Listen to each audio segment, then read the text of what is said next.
Dans cette vidéo, on va voir comment déterminer la position relative d'une droite et d'un plan de l'espace.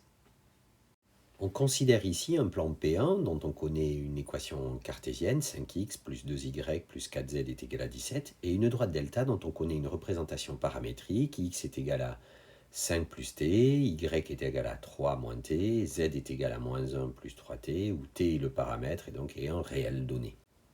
On nous demande de déterminer la position relative de cette droite delta et de ce plan P1.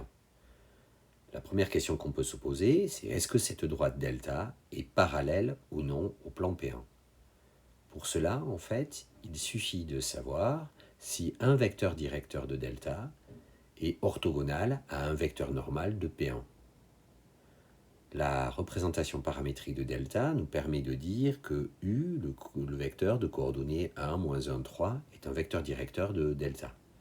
Et l'équation cartésienne du plan P1 nous permet de dire que le vecteur n de coordonnées 5, 2, 4 est un vecteur normal de P1.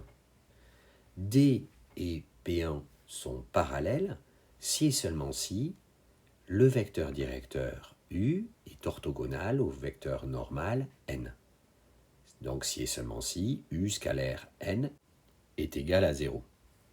Or, U scalaire n est égal à 5 fois 1, plus 2 fois moins 1, plus 4 fois 3, ce qui donne 15, qui est clairement différent de 0. Et donc le vecteur U et le vecteur n ne sont pas orthogonaux.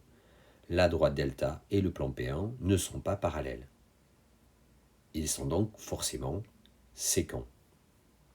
Comment déterminer le point d'intersection de cette droite et de ce plan ? Appelons I le point d'intersection de la droite delta et du plan P1.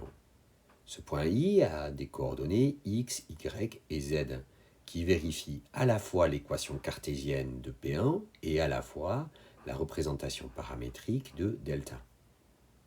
Donc si on injecte les expressions de x, de y et de z en fonction de t dues à la représentation paramétrique de delta dans l'équation de P1, on va pouvoir trouver la valeur du paramètre t qui correspond au point d'intersection de P1 et de delta. On résout donc l'équation en t qui est 5 facteur de 5 plus t, plus 2 facteur de 3 moins t, plus 4 facteur de moins 1 plus 3t est égal à 17, puisque les coordonnées du point I vérifient l'équation cartésienne et qu'on a injecté à chaque fois l'équation paramétrique de delta dans cette équation-là, c'est-à-dire que I, son abscisse est de la forme 5 plus t, son ordonnée est de la forme 3 moins t, et sa cote est de la forme moins 1 plus 3t. On résout donc cette équation du premier degré, on trouve en fait 25 plus 5t plus 6 moins 2t moins 4 plus 12 est égal à 17.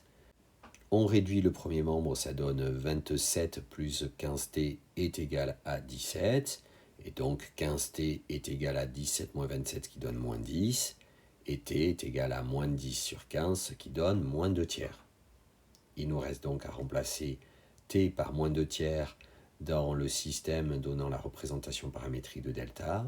On trouve que l'abscisse du point d'intersection, c'est 5 moins 2 tiers, ce qui donne 13 tiers. Que l'ordonnée de ce point d'intersection, c'est 3 moins 2 tiers, ce qui donne 11 tiers. Et que la cote, c'est moins 1 plus 3 fois moins 2 tiers, ce qui donne moins 3. Finalement, la droite D et le plan P1 sont sécants en un point I de coordonnées 13 tiers, 11 tiers et moins 3. Le tour est joué. On a réussi à démontrer qu'une droite était séquente à un plan et on a pu trouver, grâce à l'équation cartésienne de ce plan et à la représentation paramétrique de cette droite, les coordonnées du point d'intersection.